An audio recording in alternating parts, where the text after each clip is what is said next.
خاک وطن رو به جای من بوسک بکن. مایلش خیر.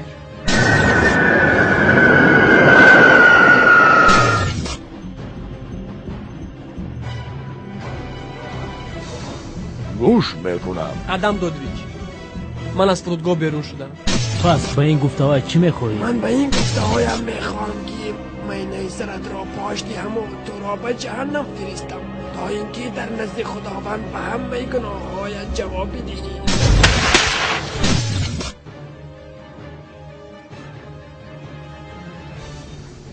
تشکر خدم دودویچ. از این روز اعتباراً همکاری را با قدم دادویچ قد می نماییم.